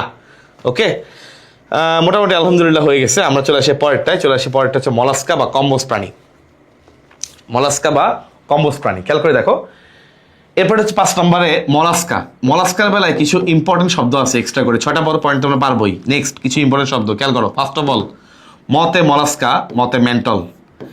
মলাস্কার পর্বের যে প্রাণীরা, শামুক টামুক যাই বলো না কেন, ওরা পাতলা একটা পর্দা মেন্টল দিয়ে আবৃত। পাতলা কি দিয়ে আবৃত? মেন্টল নামক পাতলা পর্দা দিয়ে আবৃত। এই মেন্টলের অনেকগুলো ভূমিকা আছে। একটা ভূমিকা হচ্ছে এই ম্যান্টল থেকে যে পদার্থ খরিত হয় এরাই মূলত উপরে একটা শক্ত খোলস তৈরি করে, তাহলে ম্যান্টল থেকে যেই পদার্থ খরিত হয় এগুলাই শক্ত খোলস তৈরি করে। ওকে, শামুকের উপর শক্ত খোলস তুমি জানো তৈরি করে। তাহলে এই ম্যান্টল থেকে যেই পদার্থ খরিত হয় এগুলাই শক্ত খোলস তৈরি করে। নেক্সট, এই ম্যান্টল কিন্তু তার শ্বসনেও ভূমিকা রাখে। কোথায় ভূমিকা রাখে? শ্বসনে ভূমিকা রাখে। ওকে, আচ্ছা, এখন এটা পড়ার সময় একটা জিনিস ছিল মনে রাখবা ভাইয়া, প্রাণী জগতের সবচেয়ে বৃহত্তম পর্ব, যে 8টা পর্ব বলছি, এই 8টার মধ্যে সবচেয়ে বৃহত্তম, খেয়াল করো, প্রাণী জগতে যে 8টা পর্ব আছে এদের মধ্যে সবচেয়ে বৃহত্তম, সবচেয়ে বড় সাইজে, মানে অনেক বেশি পরিমাণ প্রজাতি আছে আর্থ্রোপোডাতে। অনেক বেশি পরিমাণে প্রজাতি আছে কোথায়? আর্থ্রোপোডাতে। আর প্রাণী জগতের দ্বিতীয় বৃহত্তম পর্ব হলো এই মলাস্কা। দ্বিতীয় বৃহত্তম পর্ব হচ্ছে মলাস্কা। ওকে, এই মলাস্কা এবং আর্থ্রোপোডা যেহেতু একটা 1 নম্বরে সর্বোচ্চ দিক থেকে, আরেকটা 2 নম্বরে আছে, এই দুজনের মধ্যে একটা কমন বৈশিষ্ট্য আছে, সেটা হচ্ছে এই আর্থ্রোপোডা এবং মলাস্কা দুজনের মধ্যেই আমরা মুক্ত সংবহন তন্ত্র পাই। মুক্ত সংবহন তন্ত্র মানে রক্ত একদম পুরো বডিতে ছড়ানো আছে, গহ্বরের মধ্যে রক্ত ছড়ানো আছে, এটাকে আমরা বলি হিমোসিল। কি বলে এটাকে আমরা? হিমোসিল। কেন বলি হিমোসিল? কারণ ভাই খেয়াল করো, হিম মানে হচ্ছে রক্ত, সিল মানে গহ্বর। তার মানে রক্ত পুরো শরীরের গহ্বরের মধ্যে ছড়ানো আছে। রক্ত কোনো নির্দিষ্ট নালীর মধ্যে আবদ্ধ নাই, আমাদের যেরকম শুধু নালীর মাধ্যমে রক্ত চলে এমন না। তাহলে এই ধরনের রক্তকে বলে হিমোসিল। তাহলে মনে রাখবা, আর্থ্রোপোডার বেলায়, দাগটা হয়ে গেছে, আর্থ্রোপোডার বেলায় এবং মলাস্কা দুইজনের জন্য কমন বৈশিষ্ট্য হচ্ছে এটা, দুইজনের মধ্যে কমন বৈশিষ্ট্য হলো মুক্ত সংবহন তন্ত্র বিদ্যমান, এবং এটাকে আমরা কি বলি? হিমোসিল। এখানে আরেকটা শব্দ আছে মনে রাখবা মলাস্কার বেলায়। ভাইয়া মলাস্কার বেলায় আমরা মুক্তর পাশাপাশি আরেকটা টার্ম মনে রাখবো, সেটা হচ্ছে অর্ধমুক্ত সংবহন তন্ত্র। অর্থাৎ নালী, কিছু কিছু জায়গায় নালীও আছে, আবার কিছু কিছু পুরো গহ্বরের মধ্যে রক্ত ছড়ানো আছে। তো এটা একটু এক্সেপশনাল, কারণ এটা পুরো বই আর কোথাও নাই। যদি পরীক্ষায় আসে সংবহন তন্ত্র, রক্ত সংবহন তন্ত্র কয় ধরনের? 2 ধরনের, মুক্ত আর বদ্ধ। আমাদের মধ্যে বদ্ধ, এর মধ্যে মুক্ত ছড়ানো আছে, কিন্তু 2টা মিক্স, কিছু নালী আছে কিছু গহ্বর আছে, 2টা মিক্স আপ, অর্ধমুক্ত। একমাত্র উদাহরণ হচ্ছে মলাস্কা। তাহলে অর্ধমুক্তের একমাত্র উদাহরণ কি বলছি? অর্ধমুক্তের একমাত্র উদাহরণ হচ্ছে মলাস্কা। হ্যাঁ, আচ্ছা, এবার তোমরা শামুক তো মোটামুটি চিনো। ধরো এই হচ্ছে শামুকের খোলস, শামুকের মাথাটা বাইক করে রাখে, রাইট? এরকম শামুকের মাথা এরকম থাকে, শামুকের খোলস, তাই না? এখন তোমরা কি দেখছো শামুক যে ওয়ালে লেগে থাকে, এখানে দেখবা ওর এদিকে পিছনের দিকে একটা এরকম মাংসল পা আছে। ভালো করে দেখবা, শামুক যদি কেউ দেখে থাকে ওয়ালের মধ্যে যখন লাগানো থাকে পিছনে কি আছে? মাংসল পা। তো এটা একটা পয়েন্ট। এই যে মলাস্কা পর্বের প্রাণীদের মাংসল পথ থাকে, পাটা মাংসল এবং চ্যাপটা নিচের দিকে থাকে, এটা দিয়েই কিন্তু সে কোনো জায়গার মধ্যে আঁকড়ে ধরে থাকে। ওকে, তাহলে মাংসল পথ থাকে। ওকে, আমরা আলহামদুলিল্লাহ অনেকগুলো পয়েন্ট পড়ছি, এর চেয়ে বেশি পয়েন্ট আমাদের দরকার নেই। 6টা পয়েন্ট আমরা আগের পয়েন্ট, আমি আগে বলছি 6টা পয়েন্ট কিন্তু আমরা অলরেডি আগে পারি। একটা প্যাটার্ন দিয়ে আমরা 6টা পয়েন্ট অ্যান্সার করবো, এরপর ইনশাল্লাহ কয়টা পয়েন্ট হয়ে গেছে, 8-10টা পয়েন্ট হয়ে গেল। ওকে, আচ্ছা, এরপর হচ্ছে ধরো আরও আছে, ধরো এর মধ্যে ডাব্লিউবিসির মতো রক্তকণিকা, ডাব্লিউবিসি তো না, এর পরিবর্তে থাকে এমিবোসাইট, আবার হিমোগ্লোবিনের জায়গায় থাকে হিমোসায়ানিন। সো এগুলো ইনশাল্লাহ তুমি যদি চাও এক্সট্রা করে পড়তে চাইলে অ্যাড করতে পারো, বুঝছো? ডাব্লিউবিসির জায়গায় কি বলছি? এমিবোসাইট কণিকা থাকে, আর রক্তে থাকে হিমোসায়ানিন। ওর তো হিমোগ্লোবিন থাকবে না, হিমোসায়ানিন থাকে। ওকে, তাহলে চাইলে তুমি অ্যাড করতে পারো, যে একটা বলছি এমিবোসাইট, রক্তের মধ্যে এমিবোসাইট, তাহলে এমিবার মতো আকৃতি, এই জন্য বলে এমিবোসাইট। আর একটা বলছি হিমোসায়ানিন। চাইলে তুমি এক্সট্রা করে এগুলো পড়লে একদম এমসিকিউ সহ ক্লিয়ার হয়ে যাবে আর কি। যাই হোক, আমাদের সিকিউর ক্লাসে আমি এগুলো বেশি একটা ফোকাস করবো না, ইনশাল্লাহ তুমি মলাস্কা পারবা। চলে আসি আমরা এনিলিডা বা অঙ্গুরিমাল। কিছুর কথা বললে আমরা ক্যাচর কথা জানি, এনিলিডা বললে আমাদের ক্যাচর কথা মনে পড়ে। ভাই ক্যাচর ক্ষেত্রে আমরা অলরেডি 6টা পয়েন্ট আলহামদুলিল্লাহ পারি, এখন আমরা আস্তে আস্তে বাকি পয়েন্টগুলো অ্যাড করবো। খেয়াল করে দেখো, প্রথম কথা হচ্ছে এনিলিডার মধ্যে আমরা পাই বদ্ধ সংবহন তন্ত্র, তার মানে রক্ত নালীর ভিতরেই চলবে, বদ্ধ সংবহন তন্ত্র পাই। ওকে, তাহলে ধরো এনিলিডার এই একটা খণ্ড আমরা জানি সবগুলো খণ্ড সমান, তাই না? সবগুলো খণ্ড সমান, এই জন্য বলি সমখণ্ডকায়ন। এটা 6টা পয়েন্টের মধ্যে আছে। নেক্সট খেয়াল করো, এই যে প্রত্যেকটা খণ্ড, প্রত্যেকটা খণ্ডের মধ্যে একটা করে রেচনাঙ্গ আছে। আমি জাস্ট বোঝানোর জন্য রাখতেছি, প্রত্যেকটা খণ্ডের মধ্যে একটা করে রেচনাঙ্গ আছে। এই প্রত্যেকটা খণ্ডের মধ্যে এই যে রেচনাঙ্গ তাকে বলা হয় নেফ্রিডিয়া। তাহলে প্রত্যেকটা খণ্ডের মধ্যে যে রেচনাঙ্গ তাকে আমরা বলি নেফ্রিডিয়া। তাহলে খেয়াল করবা, অ্যানিলিডা পর্বের প্রাণীতে প্রত্যেকটি খণ্ডে যে রেচনাঙ্গ আছে, রেচনাঙ্গের নাম কি? নেফ্রিডিয়া। তাহলে অ্যানিলিডা পর্বের প্রাণীতে প্রত্যেকটা খণ্ডে যে রেচনাঙ্গ আছে একে বলে নেফ্রিডিয়া। এই প্রত্যেকটা খণ্ডে খণ্ডে আছে, সেগমেন্টে আছে, এই জন্য এই নেফ্রিডিয়াকে বলা হয় সেগমেন্টে আছে, এই জন্য বলা হয় সেগমেন্টাল অর্গান। নেফ্রিডিয়াকে আমরা কি বলবো? Segmental organ. কেন? কারণ সেগমেন্টে প্রত্যেকটা খণ্ডে আছে, এই জন্য আমরা এটাকে বলবো সেগমেন্টাল অর্গান। ওকে, তাহলে ইনশাআল্লাহ এটা আমরা শেষ করে ফেললাম। নেক্সট ভাইয়া, এই যে ক্যাচোমাচো যা আছে এদের মধ্যে দুই ধরনের পা দেখা যায়, বুঝছো? একটা হচ্ছে ধরো সামনের দিকে থাকে চিকন ছোট ছোট পা। এই চিকন পা গুলাকে বলে সিটি, কাইটিন দিয়ে তৈরি হয়েছে সিটি। কি বলে? সিটি। আর পিছনের দিকে পা গুলা একটু মোটা মোটা হয়, মাংস দিয়ে তৈরি হয়েছে এরকম। হ্যাঁ, মাংসল মাংস দিয়ে তৈরি হয়েছে, মাংসল। এই পাগুলাকে বলা হয় প্যারাপোডিয়া। পোডিয়া মানে পা, পোডোস থেকে আসছে পোডিয়া, প্যারাপোডিয়া। পোডোস মানে পা, প্যারা মানে প্যারালাল, দুই পাশে আছে। ওকে, তাহলে প্যারাপোডিয়া। তাহলে আমরা দুই ধরনের আমরা চলনাঙ্গ দেখতে পাই। একটা হচ্ছে কাইটিন দিয়ে তৈরি হয়েছে সিটি, কাইটিনের তৈরি, কাইটিনময়। তোমরা জানো কাইটিন একটা বিশেষ ধরনের শর্করা। কাইটিনময় সিটি, সামনের চিকন গুলো বলে সিটি, আর পিছনে মোটা গুলো বলে মাংসল, প্যারাপোডিয়া। দুই ধরনের চলনাঙ্গ আছে। তোমরা বুঝতে পারলাম অ্যানিলিডার চলনাঙ্গ দুই ধরনের, এই কাইটিনময় সিটি, স্পেশাল প্যারাপোডিয়া বা মাংসল প্যারাপোডিয়া। ঠিক আছে, তো অলরেডি আলহামদুলিল্লাহ অনেকগুলো পয়েন্ট হয়ে গেছে। সেগমেন্টাল অর্গান নেফ্রিডিয়া হচ্ছে এখানকার সবচেয়ে বেশি গুরুত্বপূর্ণ এমসিকিউ পরীক্ষায় আসে। একটা এই নেফ্রিডিয়া পরীক্ষা আসে, এটা কিভাবে মনে রাখবা দেখো, মনে রাখা সহজ। এনিলিডা নতে নেফ্রিডিয়া, এনিলিডা নতে নেফ্রিডিয়া। ওকে, এনিলিডা ন দিয়ে নেফ্রিডিয়া। আর প্লাটিহেলমিনথেস শতে শিখাকোষ, এই দুইটা বেশি আসে, কারণ এটাও রেচনাঙ্গ, ওইটাও রেচনাঙ্গ, দুইটাই এক্সেপশনাল, দুইটাই পরীক্ষা আসে। চলে আসে এরপরে। ভাই আর্থ্রোপোডা নিয়ে কি বলার দরকার আছে? না, আমার ঘাসফড়িং এর যে অংশটা আছে দেখবেন ইনশাল্লাহ আর্থ্রোপোডা ক্লিয়ার হয়ে যাবে। বা আমার তো ইনশাল্লাহ ইউটিউবে দেওয়াই আছে, চাইলে দেখে ফেলতে পারবা। মানে আর্থ্রোস মানে জয়েন্ট। সেটা প্রথম কথা হচ্ছে এটা প্রাণী জগতের সবচেয়ে বৃহত্তম পর্ব, তো এটা নিয়ে আমার বলার আসলে কিছু নাই। আর্থ্রোপোডা পর্বের মধ্যে আসলে চিংড়ি মাছ, এটার মধ্যে ঘাসফড়িং, কাঁকড়া, সব এগুলোর মধ্যেই। তো মেইন হচ্ছে পোডোস মানে পা, আর্থ্রো মানে জয়েন্ট। তাহলে মেইন হচ্ছে সন্ধিযুক্ত পা, পায়ের মধ্যে অনেকগুলা জয়েন্ট থাকবে, সন্ধিযুক্ত পা। ওকে, অলরেডি দেখাইছি তোমাকে, পায়ের মধ্যে জয়েন্ট থাকবে, যে পায়ের এই যে জয়েন্ট, দেখছো জয়েন্ট আছে, জয়েন্ট সন্ধিযুক্ত পা। নেক্সট ভাই বলছিলাম, বলো এটার মধ্যে বলছিলাম সবচেয়ে বৃহত্তম পর্ব হওয়ার কারণে বলছিলাম ইজিলি মনে রাখার জন্য 1 আর 2, 1 নম্বরে আর্থ্রোপোডা, 2 নম্বরে মলাস্কা, এই দুইটার মধ্যেই পাওয়া যায় মুক্ত সংবহন তন্ত্র। কি পাওয়া যায়? মুক্ত সংবহন তন্ত্র, রক্ত একদম ছড়ানো থাকে। এই মুক্ত সংবহন তন্ত্রকে আমরা কি বলি? আমরা বলি হিমোসিল। ভাইয়া বলছিলাম হিমোসিল পাওয়া যায়। তাহলে আর্থ্রোপোডা আলহামদুলিল্লাহ আমাদের শেষ, হিমোসিল পাওয়া যায়। ওকে, চলে আসে এরপরে ভাই, খুবই সিম্পল, খুবই ইজি। আর্থ্রোপোডা পরের প্রাণীতে ঘাসফড়িংয়ে আমরা তোমাদের পরে আসছি অঞ্চলায়ন পাওয়া যায়, অঞ্চলায়ন। মনে আছে 6টা পয়েন্টের বাইরে একটা এক্সট্রা করে পড়েছিলাম, অঞ্চলায়ন পাওয়া যায়। এরপরে ঘাসফড়িংয়ের যাবতীয় যত বৈশিষ্ট্য আছে তুমি ইনশাল্লাহ পারো, যা পারো ইনশাল্লাহ লিখবা। ওকে, এবং ওদের কিন্তু মনে আছে পাকস্থলীর জায়গায় ওদের থাকে মেসেন্টেরন। কি থাকে? মেসেন্টেরন থাকে। ওদের পৌষ্টিক নালী কিন্তু তন্ত্র কিন্তু মোটামুটি সমৃদ্ধ, বডিকে 3টা প্রকোষ্ঠে ভাগ করতে পারি, ইচ্ছা মতো লিখতে পারবা। হ্যাঁ, ওদের পুঞ্জাক্ষী থাকে, রাইট? ওদের কি আছে? চোখের এখানে ছোট ছোট অনেকগুলো ওমাটিডিয়াম একসাথে হয়ে দুইটা বড় বড় পুঞ্জাক্ষী তৈরি করে, দুই পাশে 2টা পুঞ্জাক্ষী থাকে। পুঞ্জাক্ষী, অক্ষীর সমাহার, অক্ষীর পুঞ্জ, এটাকে আমরা বলি পুঞ্জাক্ষী। তাহলে ইনশাল্লাহ আমরা আর্থ্রোপোডারও একটা পয়েন্ট অলরেডি ডান। অনেকগুলো পয়েন্ট শেষ। চলে আসি লাস্ট ওয়ান, একাইনোডার মাটা। দেখো এটারও মোটামুটি দেখো কিছু আমার বলতে হবে না, তুমি অলরেডি 8টা পয়েন্ট যেহেতু পারো, তোমার মধ্যে কনফিডেন্স অলরেডি ডেভেলপ করে গেছে, আমি এটা বিশ্বাস করি। 8টা পয়েন্ট তুমি পারো। এবং এই একাইনোস মানে হচ্ছে কাটা, একাইনোস মানে কাটা, ডার্মা মানে ত্বক। তাহলে ত্বকের মধ্যে কাটা আছে এমন প্রাণী। অলরেডি 6টা পয়েন্ট তুমি পারো, 6টা পয়েন্ট পারো।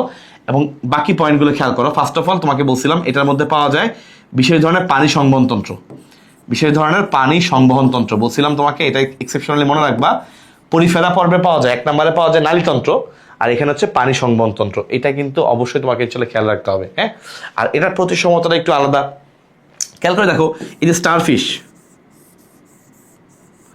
স্টারফিশের নিচের দিকে এখানে এরকম পা থাকে, নালিকার মতো, এটাকে বলে নালিকাপদ। কি বলে? নালিকাপদ। বা এটার আরেকটা নাম হচ্ছে ইংলিশে টিউব ফিট, টিউবের মতো, হ্যাঁ নালিকা মানে টিউব, টিউব ফিট, টিউবের মতো পা, এই যে ছোট ছোট টিউবের মতো, এই যে টিউবের মতো। তুমি অক্টোপাস দেখছো না, অক্টোপাসের পা গুলো দেখছো তো, এরকমই চুষে মানে টেনে ধরে আছে এরকম টাইপের, তোষক টাইপের, নালিকা পথ বা টিউব ফিট। নেক্সট ভাইয়া বলেন, এরা সবাই হচ্ছে সামুদ্রিক, রাইট? এদের তুমি কোনোদিন কি পুকুরে দেখছো অক্টোপাস, স্টারফিশ? না, এরা সবাই হলো সামুদ্রিক। নেক্সট খুবই ইম্পর্টেন্ট, এদের যেই তোমার রক্ত সংবহনতন্ত্র, এর একটা স্পেশাল টার্মিনোলজি আছে। এই স্পেশাল টার্মটা হচ্ছে শুধুমাত্র এখানেই আছে, আর কোথাও নাই, যেন এটা মনে রাখবা। এই স্পেশাল টার্মটা হচ্ছে তোমার এটা হিমাল, হিমাল এবং পেরিহিমাল তন্ত্র, হিমাল এবং পেরিহিমাল তন্ত্র, এটা একটু মনে রাখবা। এই হিমাল এবং পেরিহিমাল তন্ত্র এটা আর কোথাও নাই, এটা শুধুমাত্র এখানে, এখানের জন্য যদি মনে না থাকলে নাই, বাট যদি চাও মনে রাখতে পারো আর কি। হিমাল পেরিহিমাল তন্ত্র, হিমাল এবং পেরিহিমাল তন্ত্র এর মধ্যে আছে, এটা আর কোথাও কিন্তু আমরা পড়ি নাই। রক্ত সংবহন তন্ত্রের মতোই এটা রক্ত আরেকটা স্পেশাল তন্ত্র, আমার একাডেমিক বিস্তারিত ক্লাসে এটা ব্যাখ্যা বলা আছে মানে কি। খেয়াল করে দেখো, এই যে 5টা বাহু আছে, মাঝখানে মাঝখানে গর্ত আছে, গর্ত, এই গর্তগুলোকে বলে এম্বুলেক্ট্রাল খাদ, গর্ত মাঝখানে, বুঝছো, মাঝখান দিয়ে গর্ত, এই গর্তটা, এই খাদটাকে বলা হয় এম্বুলেক্ট্রাল খাদ। তো এটা একটা গুরুত্বপূর্ণ পয়েন্ট, এম্বুলেক্ট্রাল খাদ বিদ্যমান, এম্বুলেক্ট্রাল গর্ত মানে এম্বুলেক্ট্রাল খাদ আছে। ওকে, তাহলে আলহামদুলিল্লাহ দেখো আমাদের একাডেমাটা আগের 6টা পয়েন্ট তো আছেই, আগের 6টা পয়েন্ট তো আছেই, এর সঙ্গে 7টা 8টা 9টা 10টা 11টা, কত পয়েন্ট লাগে, লাইফ মে কিতনা পয়েন্ট লাগতে হয়। তাহলে আলহামদুলিল্লাহ এটাও আমাদের শেষ। তাহলে একটা জিনিস খেয়াল করছো, তুমি এখন যে কোনো পর্ব আসুক, তুমি ইনশাল্লাহ 8টা পর্ব অনায়াসে অ্যান্সার করতে পারবা। তোমার যে পর্বই আসুক অ্যান্সার করা তোমার জন্য ইনশাল্লাহ একদম দুধপাত হয়ে যাবে। ওকে, চলে আসি আমরা ইনশাল্লাহ এরপরে করাটার মধ্যে খেয়াল করো কয়েকটা জায়গায় আমরা খুব ভালো করে ফোকাস করব। ফার্স্ট অফ অল ভাই, এই যে করাটা পর্ব আছে, এই করাটা এবং নন করাটার মধ্যে কিছু বেসিক পার্থক্য আছে। দেখো বেসিক পার্থক্যের মধ্যে এক নম্বর হলো যেটা ধরো আমরা নর্মালি চিনি, যে আমরা করাটা পর্ব বলতে বুঝি ভাই মানুষের যেহেতু বৈশিষ্ট্যগুলো আমাদের জানা আছে, তাহলে আমরা মোটামুটি করাটা পর্বে মানুষের এগুলো ঠিক আছে জানি। কিন্তু যে বেসিক পার্থক্য যেটা পরীক্ষায় বেশি আসে, এমসিকিউর জন্য ইম্পর্টেন্ট, সেটা খেয়াল করো। নন করাটা এবং করাটার মধ্যে ভাই দেখো, একটা হচ্ছে জীবনের কোনো একটা পর্যায়ে তার নটাকট আছে, ফাইন, এবং এই নটাকটটা জীবনের কোনো একটা পর্যায়ে থাকলেই হবে, পরবর্তীতে এটা নাও থাকতে পারে, পরবর্তীতে সেখানে মেরুদণ্ড আসতে পারে, ফাইন, এগুলো নর্মাল কথাবার্তা। মেইন কথা চলে আসে আমরা এই স্নায়ুযন্ত্র, স্নায়ুতন্ত্র এবং হৃদযন্ত্র, স্নায়ুতন্ত্র এবং হৃদযন্ত্র, এই দুইটার পজিশন ইম্পর্টেন্ট। খেয়াল করে দেখো কিভাবে মনে রাখবে। দেখো তোমরা চিন্তা করো মানুষের বেলায় স্নায়ুতন্ত্র কই থাকে। এখন স্নায়ুতন্ত্র চিন্তা করলে একটু তুমি আটকা পড়ে যাবা। তুমি চিন্তা করবে মানুষের বেলায় স্নায়ু কই থাকে, তুমি কি চিন্তা করবে বললাম, তুমি চিন্তা করো মানুষের বেলায় স্নায়ু কই থাকে। কিরকম ভাই, মানুষের বেলায় স্নায়ু থাকে হচ্ছে এই যে হাতে ধরো পৃষ্ঠের উপরে, আমি চাপ দিলাম স্নায়ু টের পাবো, তাই না? তো এই যে আমি তোমাকে হাতে ধরো এখানে আমি চাপ দিলাম, স্নায়ু টের পাচ্ছি, এইটা চিন্তা করবা, তাহলে তুমি অ্যান্সার করতে পারবা। তাহলে মানুষের বেলায় স্নায়ুতন্ত্র বা স্নায়ু চিন্তা করবা, তাহলে অ্যান্সার করাটা ইজি হবে। করাটা পর্বের প্রাণীর ক্ষেত্রে এটা হলো পজিশন পৃষ্ঠীয়। ওকে, পৃষ্ঠে, এই যে পৃষ্ঠে থাকে। ওকে, বাস একটা যদি তুমি ইনশাল্লাহ রিলেট করতে পারো, বাকি সব তুমি অ্যান্সার করতে পারবা। তাহলে নন করাটা পর্বের বেলায় পৃষ্ঠের জায়গায় উল্টা হবে, উল্টা কি হবে, অঙ্কীয়, পৃষ্ঠের উল্টা হলো অঙ্কীয়। ওকে, তাহলে একটা পারলেই বাকি সব পারা যায়, এটা তুমি পারো তাহলে বাকি সব পারবা। তাহলে করাটা পর্বের প্রাণীতে স্নায়ু যদি পৃষ্ঠীয় হয়, হৃদযন্ত্র কি হবে, তার উল্টা অঙ্কীয়, বুঝছো, সবগুলো উল্টা উল্টা করে দিবা। এটা যদি অঙ্কীয় হয় করাটা পর্বের বেলায়, তো নন করাটা পর্বের বেলায় এটা হবে পৃষ্ঠীয়, অঙ্কের উল্টা কি, পৃষ্ঠীয়। ওকে, তাহলে তুমি ইনশাল্লাহ অ্যান্সার করতে পারবা। তাহলে খালি এটা মনে রাখবা, করডাটা পর্বে মানুষের কথা চিন্তা করবা, স্নায়ু হচ্ছে পৃষ্ঠীয়, এই একটা লাইন দিয়ে তুমি ইনশাল্লাহ এগুলো উত্তর করতে পারবা। ওকে, আচ্ছা, তো প্রথমে আমরা চলে আসি যেটা পরীক্ষার জন্য খুবই ইম্পর্টেন্ট, ইউরো করাটা ছবির পরীক্ষা দিয়ে তোমাকে সৃজনশীল দিবে, ইউরো করাটা বসে লিখতে বলবে। দেখো খেয়াল করে দেখো, এটা ছবিটা কাইন্ড অফ এরকম করে তুমি ছবি থাকে, এরকম করে মাটিতে সমুদ্রের নিচে থাকবে, এরকম করে থাকে, হ্যাঁ এরকম থাকে, এরকম ছবি থাকবে। এটা থেকে তোমার ইউরো করাটা চিনতে হবে। খেয়াল করে দেখো, ইউরো করাটার মধ্যে অনেকগুলো ভাগ আছে, 3টা ভাগ আছে, এসিডিএসিয়া, থেলিয়েসিয়া, লার্ভেসিয়া। মূলত এসিডিএসিয়া যারা, এটাই মূলত পরীক্ষায় আসে। সো এই ইউরো করাটার বৈশিষ্ট্য আর এসিডিএসিয়ার বৈশিষ্ট্যগুলো কাইন্ড অফ সিমিলার, এই জন্য এটা নিয়ে কোনো আলাদা টেনশন করতে হবে না। হ্যাঁ, খেয়াল করো ফার্স্টে ইউরো মানে ইউরাল, নিচের দিকে একদম, মানুষ মিকচুরেশন করে, ইউরিন পাস করে নিচের দিক থেকে, না লেজের দিকে, একদম নিচের দিকে বা লেজের দিকে নটাকট থাকবে, এটা হচ্ছে ইউরো করাটা। তাহলে ইউরো করাটা কারা, যাদের লেজের দিকে নটাকট থাকবে। কোন অবস্থায় মনে রাখবা, এদের যখন এরা লার্ভা দশায় থাকে লার্ভা দশায় থাকে তখন এদের লেজে নটকট থাকে। ওকে, তো ধর এটা হচ্ছে লার্ভা দশা, এই লার্ভা দশায় লেজে নটকট থাকে। কিন্তু যখন তারা পরিণত হয় তখন আর নটকট থাকে না। পরিণত অবস্থায় তাদের নটকট নাই, কিন্তু জীবনের একটা পর্যায়ে যেহেতু নটকট ছিল, লার্ভা দশা জীবনের একটা পর্যায়ে যেহেতু নটকট ছিল, এই জন্য আমরা তখন তাকে বলি করোটা পর্বের প্রাণী। এখন খেয়াল করো ভাইয়া, খুবই ইম্পর্টেন্ট, এই লার্ভা দশায় দেখো, লার্ভা দশাটা কিন্তু অলওয়েজ সে মুভমেন্ট করতে পারে। দেখতে পাচ্ছ এরকম ফ্লাজেলার মতো একটা গঠন দেখা যাচ্ছে। তো যাই হোক, লার্ভা দশা সে অলওয়েজ মুভমেন্ট করতে পারে, সচল। লার্ভা দশার বৈশিষ্ট্য হলো লার্ভা দশা কেমন হয়, সচল হয়, মুভমেন্ট করতে পারে। কিন্তু পরিণত অবস্থায় সে এরকম করে উল্টায় যায় আর এই লেজটা নাই হয়ে যায়। তার যে লেজ ছিল, এই লেজটা পরিণত অবস্থায় লেজটা নাই হয়ে যায়।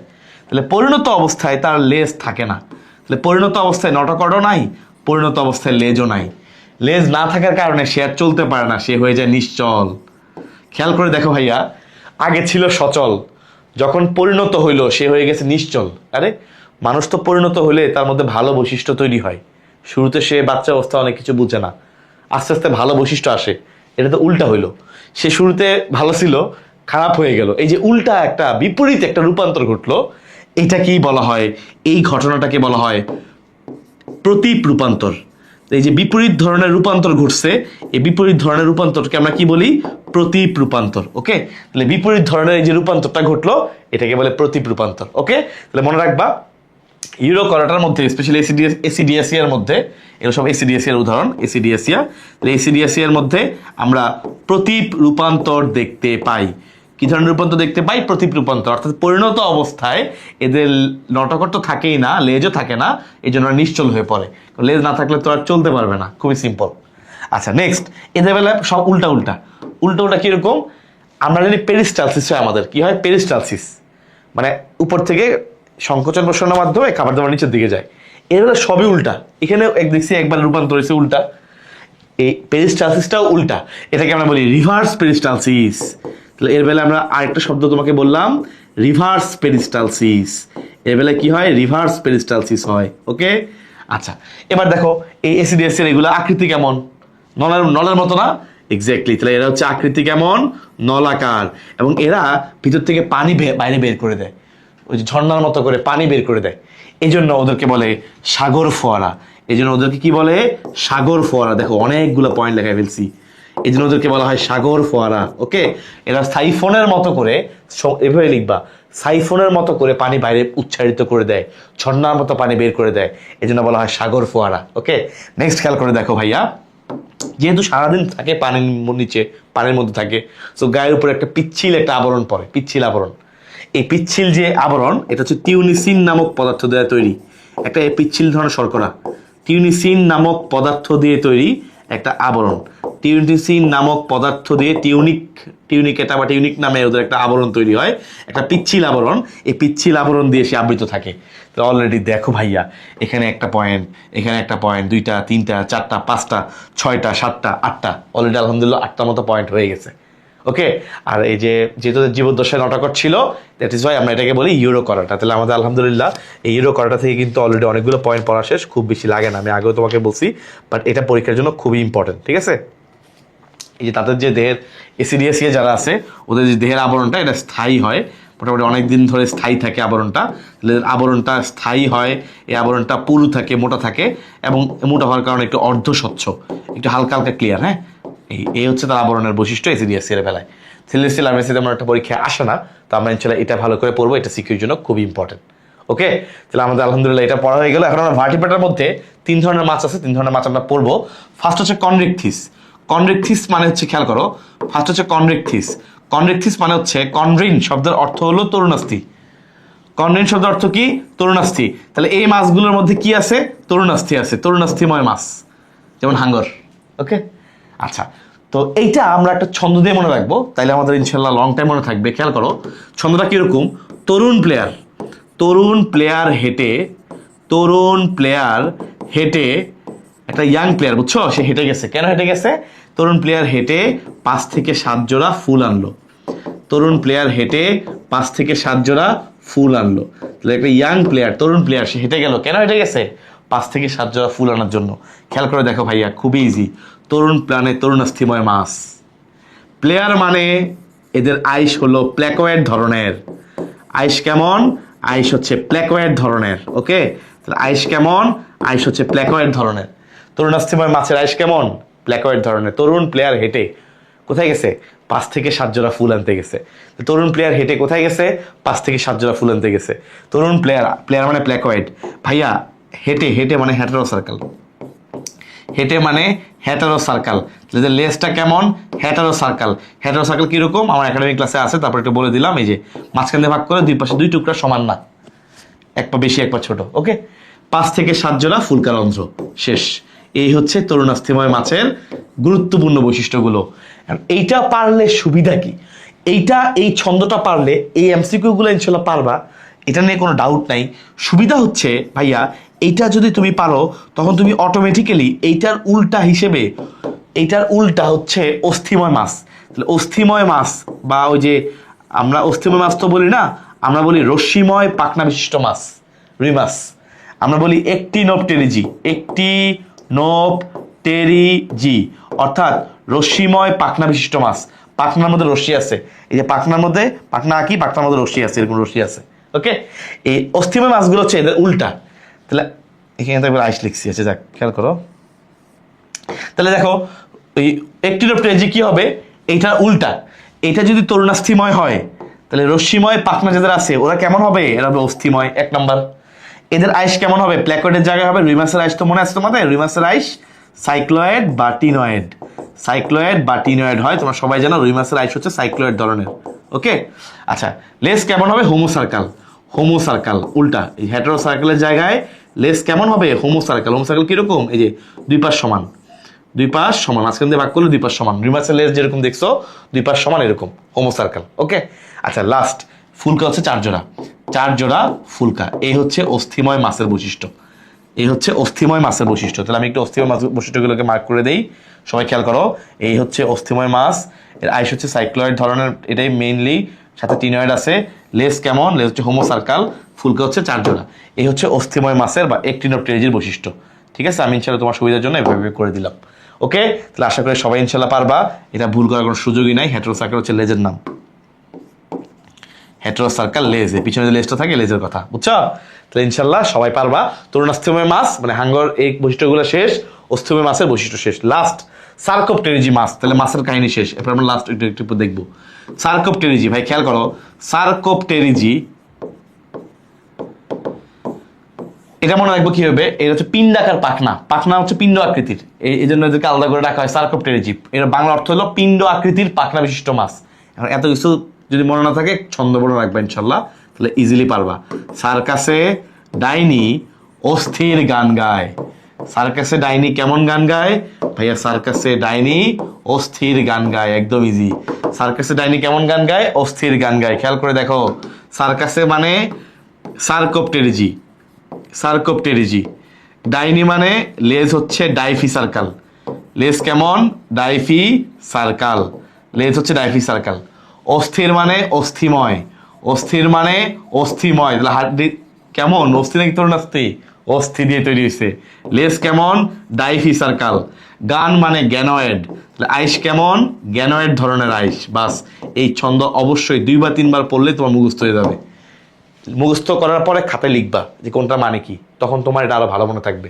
ওকে, তাহলে মাছের কাহিনী শেষ। এখন আমরা ভার্টিব্রেটার মধ্যে যে বাকি ভাগগুলো আছে এদের হার্টের কি পরিবর্তন হয়, হৃৎপিণ্ডের মধ্যে যে পরিবর্তন, হার্টের প্রকোষ্ঠে যে পরিবর্তন, এটা ইনশাল্লাহ দেখবো। মোটামুটি আমাদের তুলনামূলক আলোচনা হয়ে যাবে, তাহলে আমাদের ইনশাল্লাহ শেষ। ওকে ভাই, দেখো প্রথম হচ্ছে মাছের হার্ট হচ্ছে 2 প্রকোষ্ঠ। মাছের হার্ট কত প্রকোষ্ঠ? 2 প্রকোষ্ঠ। ওকে, 2 প্রকোষ্ঠ। মাছ থেকে একটু উন্নত হচ্ছে উভচর। এই উভচর তোমরা চিনো মোটামুটি, জলের স্থলে উভয় জায়গায় থাকে। এদের হৃৎপিণ্ড হচ্ছে 3 প্রকোষ্ঠ। এদের হৃৎপিণ্ড কত?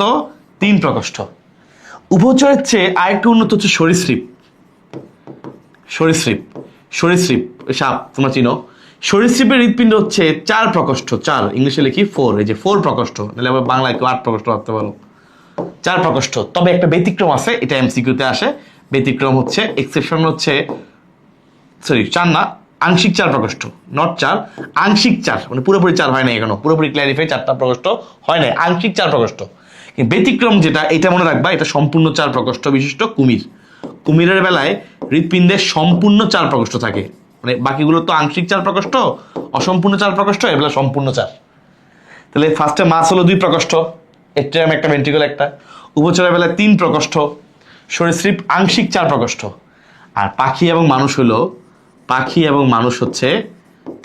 মানুষ হলো সম্পূর্ণ 4 প্রকোষ্ঠ বিশিষ্ট, সম্পূর্ণ 4টা খোপ, 2টা এট্রিয়াম 2টা ভেন্ট্রিকল। এই হচ্ছে হার্টের কম্প্যারিজন। ওকে, খুবই ইম্পর্টেন্ট ভাই, খেয়াল করে দেখো। এই যে পাখি এবং মানুষ, তাদের মধ্যে আরো একটা কমন বৈশিষ্ট্য আছে, সেটা হলো পাখি এবং মানুষ যারা আছে ওদের আরেকটা কমন বৈশিষ্ট্য হলো এদের দুইজনের রক্তই হলো গরম, উষ্ণ রক্ত বিশিষ্ট প্রাণী। আমরা এদেরকে বলি এন্ডোথার্মিক, অর্থাৎ শরীরের তাপমাত্রা অলওয়েজ ভিতরে গরম থাকে। এন্ডো মানে গরম, ভিতরে, এন্ডো মানে ভিতরে, থার্মো মানে টেম্পারেচার বুঝাইছে, মানে ভিতরে রক্তটা অলওয়েজ ভিতরে রক্তের মতো থাকে।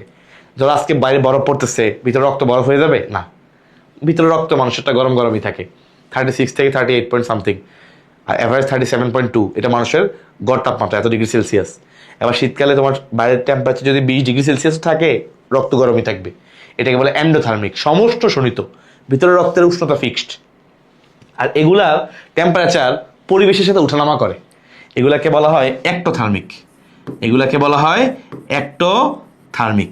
ওকে, তো মানুষ তো না, আসলে স্তন্যপায়ী প্রাণী, আমি সবসময় মানুষ লিখে ফেলি, তো এটা স্তন্যপায়ী প্রাণী আর কি, বুঝছো? তো মানুষ আমি লিখে ফেলি আর কি, কিন্তু আসলে স্তন্যপায়ী প্রাণী, বুঝছো? এই যে পাখি একটা ক্লাস, আর একটা হচ্ছে স্তন্যপায়ী। মানুষ তো স্তন্যপায়ীর মধ্যে পড়ে, এই জন্য আমার খেয়াল থাকে না, বাবা লিখে ফেলিস, যারা মায়ের বুকে দুধ খেয়ে বড় হয়, স্তন্যপায়ী প্রাণী। ঠিক আছে ইনশাল্লাহ, অলরেডি আলহামদুলিল্লাহ এগুলো পারবো, কম্পারিজন ইনশাল্লাহ পারলাম, খুবই ইম্পর্টেন্ট। আশা করি ইনশাল্লাহ সবাই মোটামুটি এই অধ্যায় যেখান থেকে প্রশ্ন আসুকটা কেন, তুমি আশা করি ইনশাল্লাহ লিখতে পারবা। মোটামুটি ওয়ান শটের মধ্যে আমি যতগুলো ইম্পর্টেন্ট জায়গা আছে যেগুলো থেকে প্রশ্ন আসে, আমি আলহামদুলিল্লাহ সবকিছু মোটামুটি কভার করছি। তারপরেও আমার একটা, এই তোমাদের কোর্সের মধ্যে আমার একটা এক্সট্রা একটা ক্লাস থাকবে ইনশাল্লাহ একদম লাস্টে, তোমাদের পরীক্ষার আগে ইনশাল্লাহ জুন মাসের দিকে তোমাদের একটা ক্লাস, ছোট্ট একটা ক্লাস দিব। ওটা কি থাকবে, যতগুলো অধ্যায় আমি পড়াইছি, কোনো অধ্যায় যদি আমার কাছে মনে হয় যে এখানে আরো 2-1টা প্রশ্ন অ্যাড করলে ভালো হয়, এরকম একটা সমৃদ্ধ একটা ক্লাস থাকবে। ওটা পার্ট বাই পার্ট থাকবে, যে এই অধ্যায়ের জন্য এই একটা কোয়েশ্চেন এক্সট্রা, ওই অধ্যায়ের জন্য একটা কোয়েশ্চেন এক্সট্রা। বাট এই ওয়ান শট ক্লাসগুলোতে তোমরা ইনশাল্লাহ সেগুলোই পাচ্ছ, যেগুলো মোস্ট ইম্পর্টেন্ট, যেগুলো বাদ দিয়ে পরীক্ষা হলে যাওয়া যাবে না, যেগুলো থেকে প্রশ্ন আসেই কমনগুলো, সেগুলো সবগুলো প্রশ্ন আমরা এখানে পড়াই দিচ্ছি। ওকে, ওয়ান শট কোর্স কিন্তু, ওয়ান শট ক্লাস মানে কিন্তু এটাই, যেগুলো মোস্ট ইম্পর্টেন্ট। এটা সব পড়ালে তো ডিটেলস ক্লাস আমার ইউটিউবে দেওয়া আছে, তোমরা চাইলে করতে পারো, ফ্রিতেই করতে পারবে ইনশাল্লাহ, অনেক ডিটেলস ক্লাস দেওয়া আছে। বাট ওয়ান শট মানে যেগুলো বারবার আসে, এগুলোর জন্য আমাদের একবার রিভাইজ হয়, এবং আমরা যেন এগুলো থেকে প্রশ্ন ভুল না করি, এটার জন্য হচ্ছে ওয়ান শট ক্লাস। আশা করি ইনশাল্লাহ এই ক্লাসটা তোমার জন্য ব্যাপক হেল্পফুল হবে ইনশাল্লাহ। সবাই অনেক ভালো থাকো, ভালো মতো বাসায় পড়াশোনা করো। ওকে, ইনশাল্লাহ মেডিকেল কোর্স টার্গেট ডিএমসিতে সবাইকে আগাম ওয়েলকাম। দেখা হবে ইনশাল্লাহ যাদের মেডিকেল টার্গেট ডিএমসিতে, সামনে ইনশাল্লাহ পরীক্ষা ভালো করে দাও। বাকি যত রকমের জিজ্ঞাসা আছে কমেন্টে অবশ্যই আমাকে জিজ্ঞাসা করতে পারবা। ইনশাল্লাহ তোমাদের সবার ভালো রেজাল্ট কামনা করছি। আল্লাহ হাফেজ, আসসালামু আলাইকুম।